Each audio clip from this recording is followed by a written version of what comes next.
All right, guys, welcome to the Superteam podcast. We have Matthew Graham today from Sino Global. Matthew, welcome to the podcast. And we were just discussing, Akshay and we were discussing before the podcast, saying we want this to be the most fun podcast we've had, and we're gonna get some sweet alpha from Matthew today. All right, Matthew, are you ready? I'm ready. Thanks so much for having me. This is going to be fun. I'm stoked to be on the super team.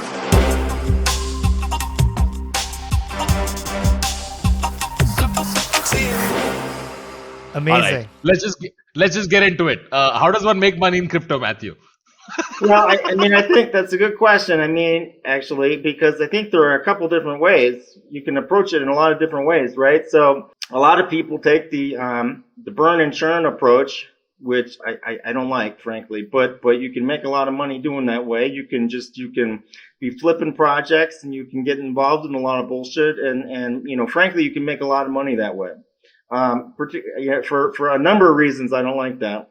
And some of them are because I think it's bullshit.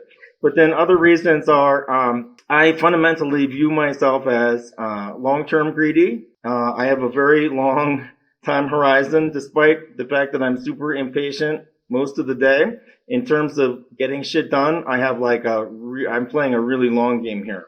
So, for me, I want to be investing in and associated with people that are doing the baller stuff, but in like a long-term sustainable way. So I want to be hanging out with our portfolio company FTX, our portfolio company Solana, people that are building like the real shit for the long term. So for me, that's the best way to make the most money with a super long-term time horizon. But then, there are other people who are flipping shit and stuff like that. And they make money doing that way too.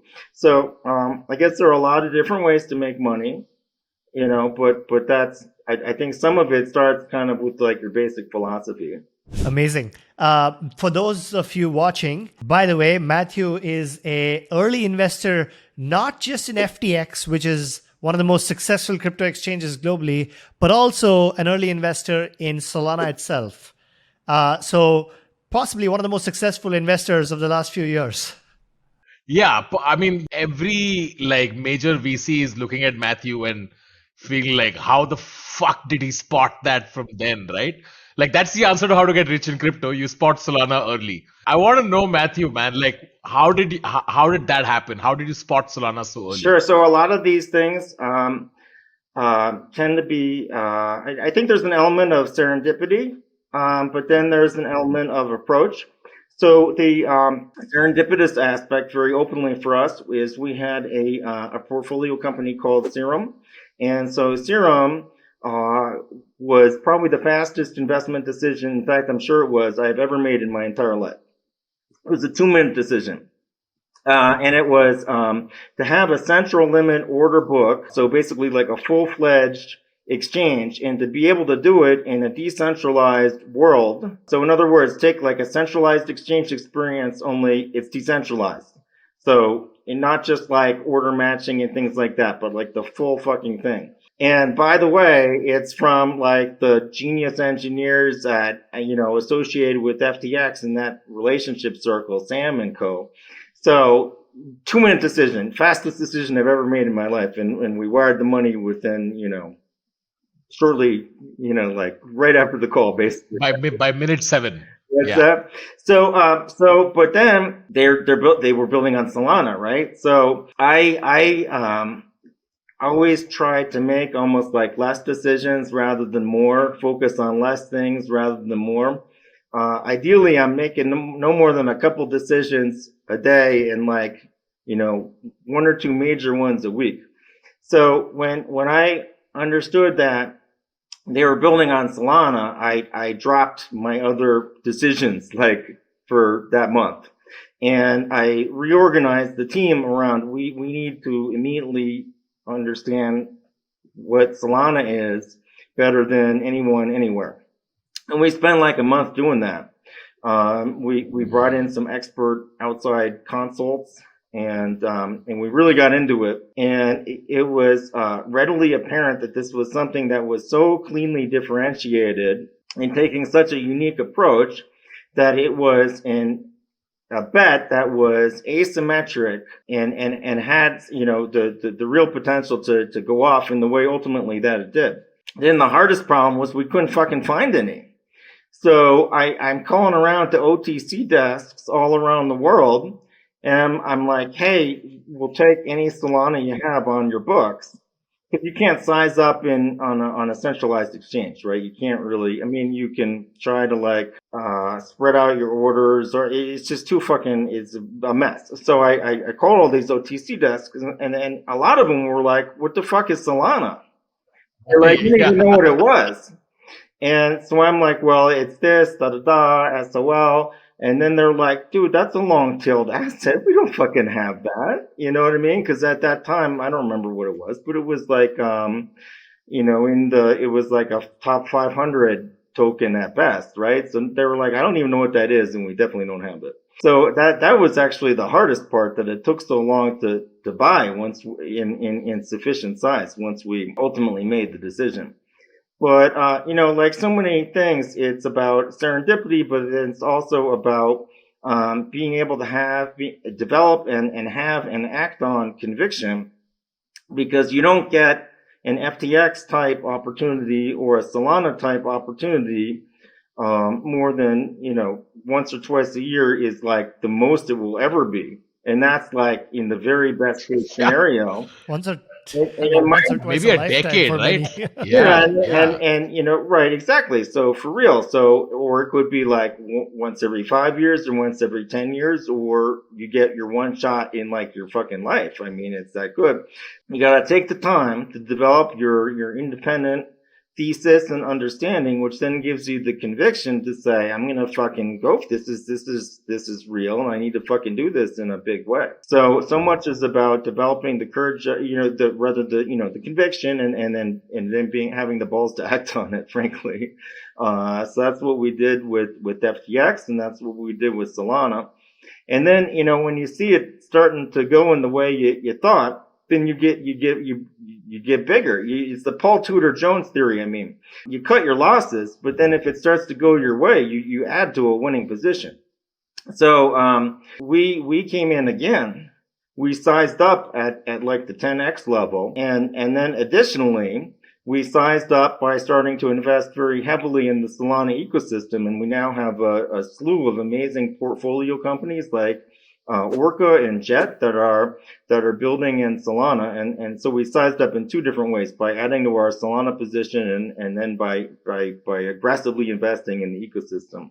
And how did you find FTX? So, again, a lot of this is serendipity. I mean, it's serendipity, but what creates the serendipity? It's the hard work. We've got a team that's taken calls with companies all across the world, probably, 5 or 10 a day in, day out, 7 days a week.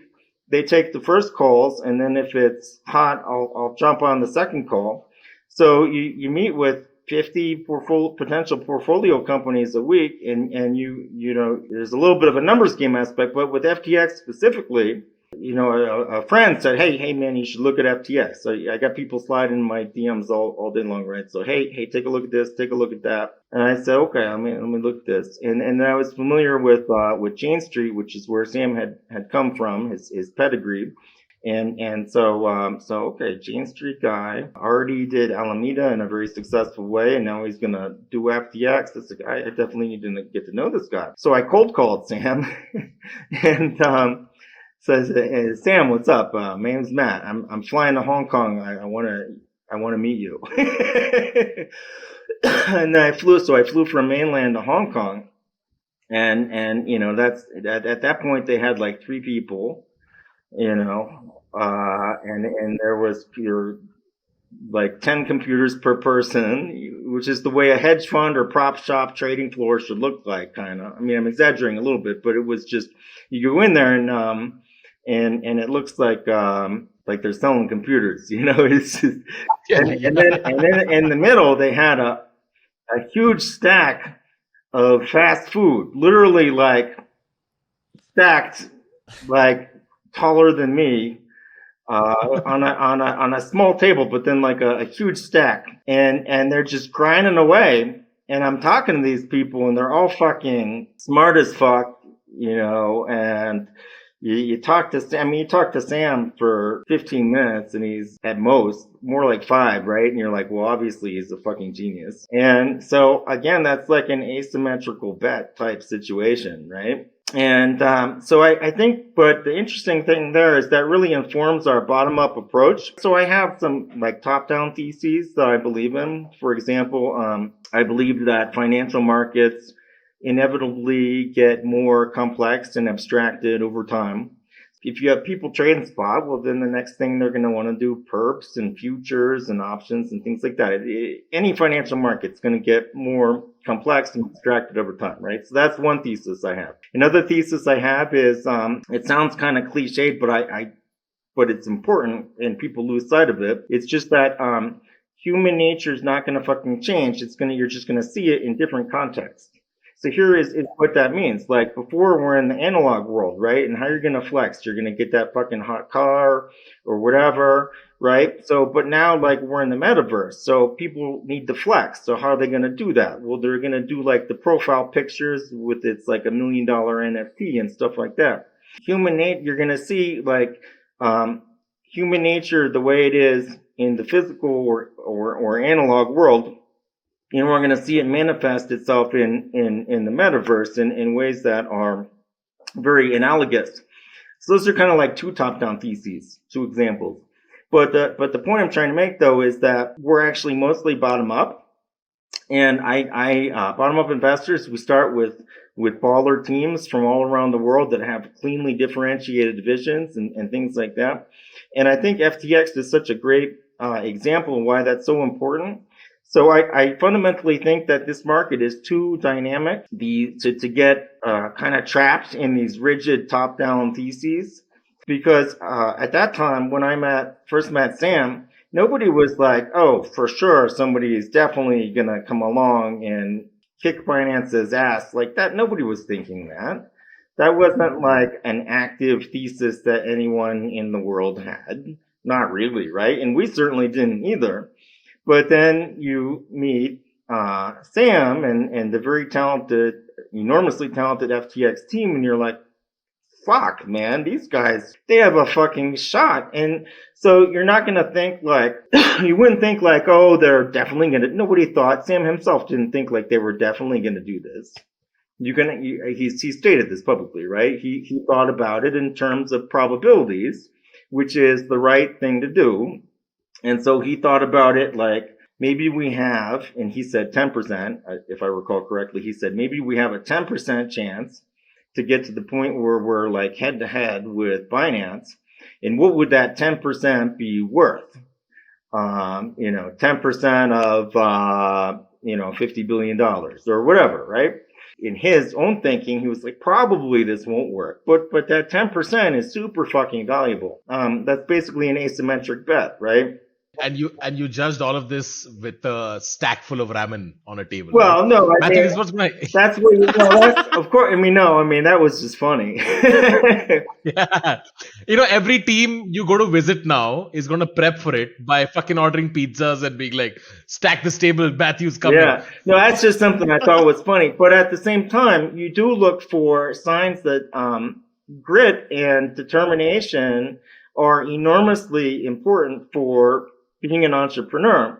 When you see that these people are basically living, the food itself is not an indicator, but when you see that these people are basically like living in their fucking office, because they're working that hard, that's a fucking indicator for sure. Like when you see, 6 months in, when FTX was already starting to get extremely significant traction, and he's sleeping on a beanbag on the fucking floor under his desk, and that's like his regular routine. Fuck, man, how can I invest more in that? Is immediately what I'm thinking. Yeah. Just to be clear, guys, that was a joke. Please don't order pizza before Matthew. Yeah. But like, that's incredible, Matthew, because you're kind of different from other investors in that you seem to double down on your convictions and go pretty hard. Whether that's buying Solana on the OTC market when it's not even in the top 100, or buying, or in this FTX thing, just flying down to Hong Kong, or in India's case, as you're looking to launch Sino Global in India, learning up all the Bollywood references and, Yeah. like ordering a cricket t-shirt and starting to speak in Hindi on your Twitter. And like when you're all in, you're all in. All in. Yeah, Yeah. I'm not very. I think part of it is that I believe it's the best way to make the most money. I'm a businessman, right? So part of it is I think it's the best investor approach. But also, very openly, part of it's, my own personality and temperament. I don't really know and never have done things halfway. I can't. So whether it was, wrestling when I was a kid or fucking whatever, I just don't know how to do things. And I don't want to know how to do things halfway. It's just not what I do. I just believe I'm a big believer in big bets and just fucking going for it. I don't believe in like keeping it cool or doing things half-assed none of that resonates with me at all. Okay, compared to a traditional VC, like Matthew's clearly, an unorthodox, like, I don't want to use the word crazy, but Matthew, you're pretty fucking crazy, right? Like it's a new approach to investing, right? Like, Matthew, what do you think? Traditional VCs versus. So, I think that, we're seeing, two things, work in conjunction. So the first thing is that with social media, there's a new way of, interacting that Elon Musk has demonstrated probably better than anyone in the world. And there are a lot of things I don't really appreciate about his approach, but most of it works really, really well. Matt Levine, my favorite financial columnist, writes for Bloomberg, and he's written a bunch of times about how probably a much better use of Elon's time to be spending a few minutes shitposting on Twitter than anything he does even on the engineering end, because it creates an enormously loyal fan base for Tesla. It has given them access to an enormous amount of relatively inexpensive financing. It's been hugely beneficial for Tesla. So in many ways, not to mention his other business interests, right?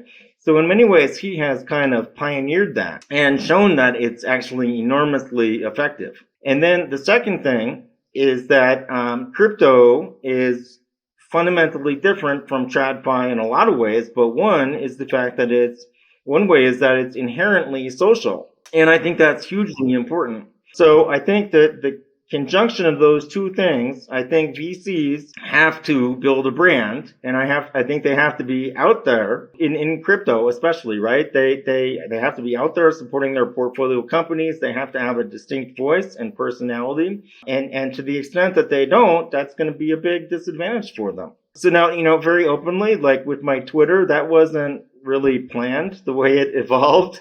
I just started, kind of like, I don't know, one day I just woke up and started tweeting like a couple years ago. And it was really just like for me. And, just like express, cause I'm at my computer I'm at my computer or some kind of electronic device at least 10 hours a day, every day, right? Even if I'm in a meeting, I'm hooked to my electronic device. Or on a Zoom call these days, right? I'm notoriously impatient, so I'm always thinking, why are people talking so slow on this call? And then I start multitasking, and so it was just like a way to express myself, and it was not be bored when people are talking too slow on conference calls, and but then obviously like people were into it. So I was like, oh, okay, that's cool. I mean, it's not going to change anything one way or another, but whatever, that's cool. I'm just observing, right? Then it became clear that it was actually really, really helpful for business. Like we were getting deal flow that way. And so I think that the one thing that I did, which was kind of smart, is I wasn't like, oh, people are paying attention to my Twitter account now. I should like maybe, make it more conservative or like start to watch what I say or whatever. Matthew doubles down Yeah. on things. Instead, I was like, well, I'm going to fucking, lean into it. And Yeah, we can see that, Matthew. You don't Yeah, have to we can see clarify, that, buddy. Matthew. And we love it. so Yeah. I'm an eccentric guy. Why pretend I'm not eccentric? I am fucking eccentric. So, so I was just like, well, I'll keep doing this, and maybe I'll even lean into it a little bit. And I think it's actually been hugely advantageous for us. And even more importantly for our portfolio companies, because we know that we can get eyeballs on them and support them in kind of a unique way. So it's fun for me, but also actually I think it's like super good for what we're doing. I can imagine why, right? Like Akshay, like, look, capital is not a problem for a lot of Yeah, good too many people projects, with too right? much money, capital. Nobody. Too many people with too much money. You want someone on your coin table who will have your back at 4 a.m. when you're fucked, right? Like, and Matthew seems like the kind of guy who'll show up to protect you in a fight, right? Like, Matthew will be there, Yeah. right? So you want to have someone who has your back to the degree like Matthew, who's cheering for you and who's adding that kind of support publicly, and that's And I cool. think actually though, the reason I think ultimately that it works is because that's actually like my I mean, I'm not pretending to be something. That is my personality. Exactly. Yeah, as opposed to traditional VC who's like, here's my thesis on so and so, a thread, and then it's 16 tweets making 1 point, right? Like We do this that is so too. much We better. have our investment theses, and I think that's important too. So you got to approach it in a lot of different ways. So one thing that we do, which actually people seem to really like, also is for every investment that we make a an investment thesis for it, which is basically like a research report, and it lets people know like why we think it's dope, and we tweet it, which people seem to like. But more importantly, we put them all on GitHub. So we have a Yeah, site, we've seen that. Mm, That's super cool. that's and cool. ultimately, this hasn't quite happened in this way yet, but ultimately, I'm hoping that because we're open sourcing our thinking on GitHub, ultimately, I'm hoping that people will start to contribute. And I think, again, that goes to some of these trends that I believe in, such as crypto being social, and that VCs should have a brand, and that you if you're in crypto, you need to do things in a community way, and you need to be out there supporting your portfolio companies. And it's cool to do it in like like a meme kind of way, but you also have to do it in a serious way. Those two things have to go together. So that's why we combine the fact that we get into like memes and shit like that with the fact that ultimately we're extremely serious investors, and we provide our research about portfolio companies, about China, and now we're going to start doing them, of course, about India as we make our first two hires in the next week or so for the India market and things like that. So for someone with $10,000, actually, let's make that $1,000. They have $1,000 and they want to make it in crypto. Often, here's what happens: they'll try to find some low cap altcoin, which would try to 100x it. What is your advice on somebody who has $1,000 or $2,000 saved up? How should they think about it? And you're also welcome to answer in terms of like how should they use your time instead of their capital. That's fine too. If it's just using their capital, I think that's a very difficult question. There are people who have made it with starting from a place like that, but I think it's extremely rare and extremely hard to do that in any real way. Most people that start with like $1,000 or $10,000, are probably going to blow themselves up because they're going to do something on leverage. I think most people use far too much leverage. 100x leverage is fucking nuts. Nobody should ever do 100x leverage, especially because, well, this gets kind of technical, but if you look under the hood at 100x leverage, the liquidation point becomes increasingly almost exponentially unfavorable for you. So in other words, if you are on 100x leverage versus 50x leverage, you're not going to be liquidated. The liquidation point isn't going to be twice as close to the spot price. It's actually going to be much more than significantly more than twice as close. The first thing is, I would say, is use less leverage rather than more. Probably whatever leverage you're using or thinking of using, that's probably too much, frankly. So and you know, Receiving a liquidation email from FTX. yeah. So the first thing I would say is use less leverage. The second thing is that it starts to get into being able to be self-aware about what kind of competency you have to evaluate projects. Most people have $1,000 or $10,000. They really should maybe like buy a DeFi index or some kind of get some kind of broad-based exposure to crypto, or stay with top 10 or 20 tokens, things like that. Because unless they're doing it full time, it's more likely than not, just as a function of time, they don't really have the competency to be able to effectively evaluate those types of investment decisions. Now, look, that is not going to be good advice in a bull market, because bull market you can kind of just YOLO and you can end up making a lot of money. But the thing about a bull market is you never know when it's going to be heating up, or when suddenly it's going to be getting colder for a spell, things like that. So it's not like it's predictable in any kind of forward-looking way. Even though this is not advice that is going to maximize your returns in a red-hot market, it's advice that is going to maximize your ability to stay fucking alive in the game. You got to stay in the game, alive in the game. I mean, and that's your first job, right? Your first job is to not blow yourself up. So I would kind of keep that in mind. I think that, the more interesting question is, should you be joining the game full time? And I think just empirically, increasingly, from observing TradFi friends, and even also from talking to people in India specifically, increasingly people are thinking that the answer is yes. And that may be the real, that's making a leveraged bet in a different way.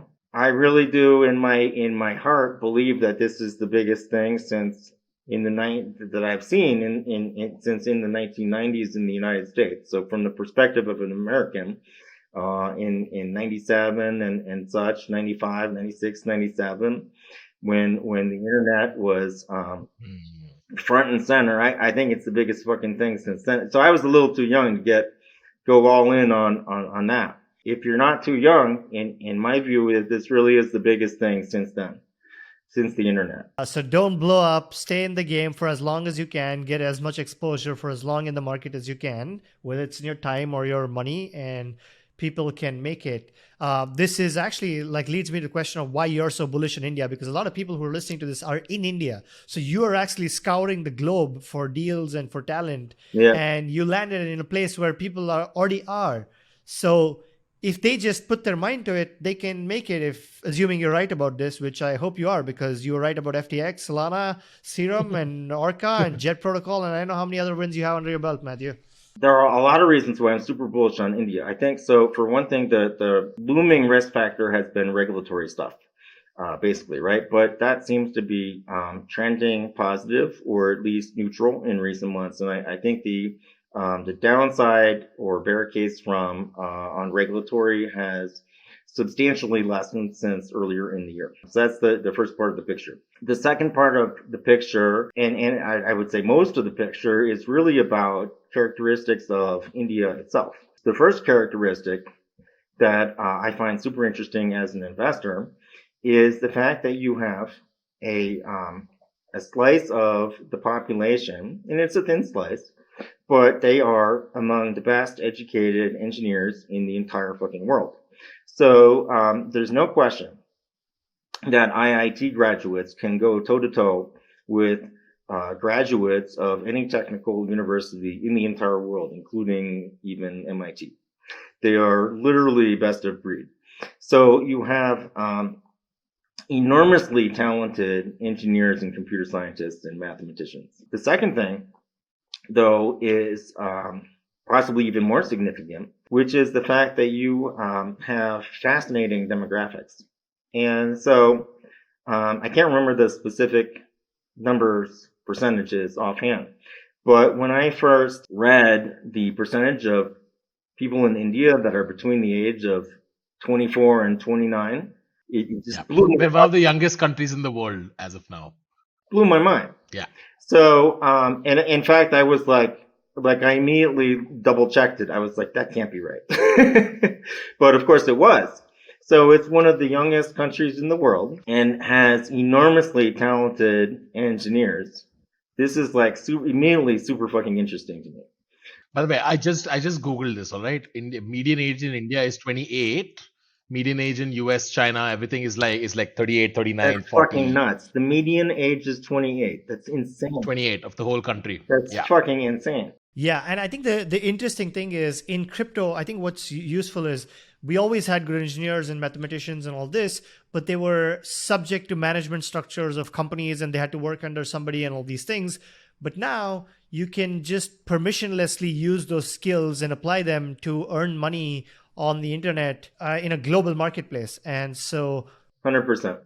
So enormously talented, technical graduates, very, very young country, not well understood by Westerners. That's a business opportunity for me because I can put in, I always play the long game. So I'm willing to spend literally years becoming an expert on, from a Western perspective, an expert, I should say, right?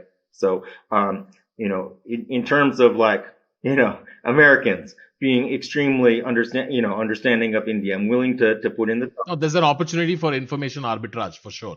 exactly and to be a bridge and to build a team on the ground. This is like a huge business opportunity. Plus, very again, I'm like super fucking transparent, as I think you guys know, very openly. VC in India is underdeveloped, right? why do you say that? Well, I mean, compared to, so I would say certain countries have a more well-developed VC infrastructure than others. So the United States has a very strong VC infrastructure. China does as well. Europe is is not well-developed, actually, contrary to what people might think.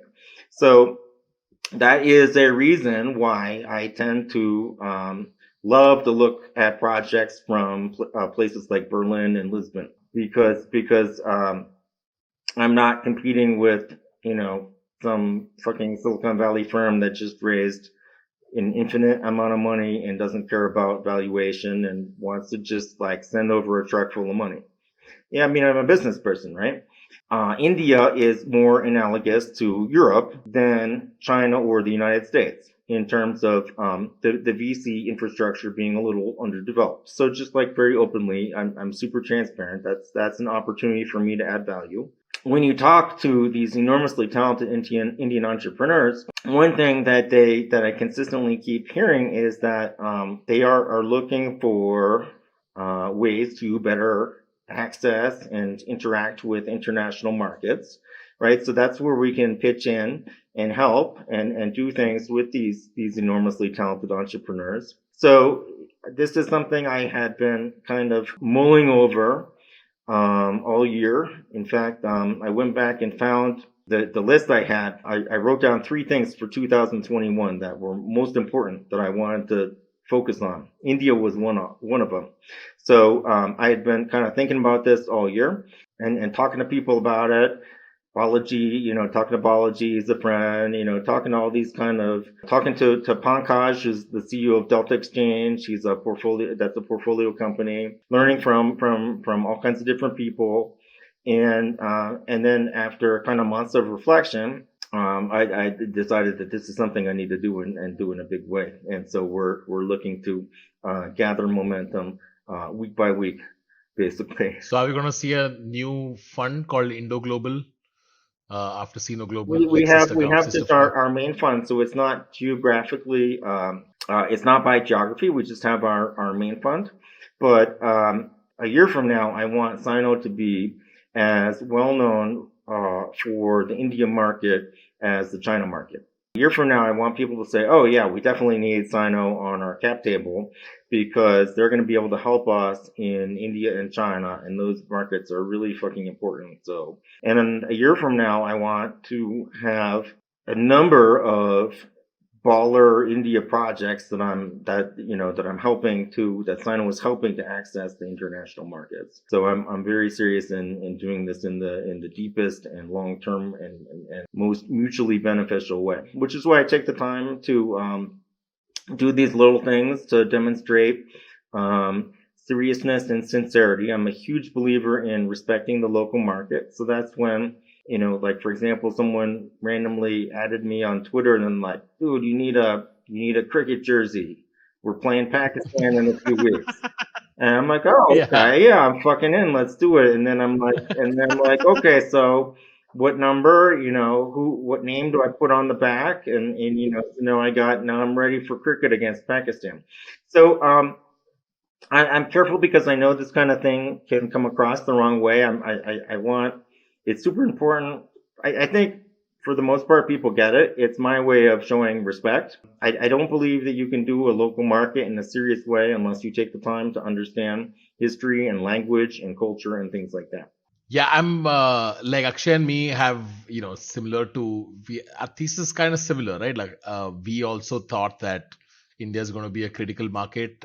Akshay and me were also bullish on Solana. We're now building the DAO because we think Indian talent is going to get repriced, and how, right? Like Indian talent just needs an opportunity. There's going to be a lot of stuff that I think we'll be collaborating on. We are very bullish on Indian projects, and we'd love to send some over to Sino Global. Only if you wear the jersey, though. That's it. Yeah, Only as long as you wear the jersey, you're fine. Yeah. Only if you wear the I have jersey. to confess, I don't know the rules for cricket yet, but I will try to learn some of them. That's fine. It'll take you a while, as long as they're in the jersey. Okay. So Matthew, I know you had an exciting announcement for entrepreneurs in India. Yeah. Building in crypto. Do you want to talk a little bit about that? I'd love to. Yeah. So previously we've always been a prop shop. In other words, up until now, investing partner capital, but we now have our first institutional fund, a couple $100 million with FTX as co-GP and a very significant LP. Reasons to do this were a couple. Number one, it enabled us to keep our amazing long-term positions in token projects like Solana, because there ain't no fucking way I'm selling my Solana to invest in new shit. So it enabled us to continue our existing positions. The second reason was that enabled us to take this very natural next step in our deep relationship with FTX. And then the third reason is because we are fundamentally international in our approach. This also enables us to bring in other fucking studs from around the world. For the first time, can be Sino LPs. And that helps our portfolio companies because that will give us deeper relationships in more places around the world. And I can't wait to invest in projects out of India from our new fund. I'm super fucking excited about it. And we'll include a link to the announcement in the description. All right. First Sino investment in India, when? We can do this rapid fire style. We already have our first Sino investment. It was a couple of years ago, Delta Exchange in Bangalore with our buddy Pankaj. And we have, I can't announce it yet though, but we already have one investment out of the new fund in India, but I can't announce it yet, but it's a banger. Cool. Who is the greatest Indian cricketer ever? Fuck. Hang on, Matthew, I'm going to DM you, all right? I'm going to DM you. On you. I can't remember the name of my fucking jersey. I'm so embarrassed. Was it MS Dhoni? Where's my jersey? MS Dhoni. Wasn't he captain for the last two big? Yeah, the World Cup that we won, it might be MS Dhoni or Virat Kohli, one of these two. It's MS Dhoni, I'm pretty sure. It's MS Dhoni. Yeah. MS Dhoni. So because he was the captain for these historical moments, I'm going with number 7, MS Dhoni. Okay, fabulous. Holi or Diwali? Diwali. Okay.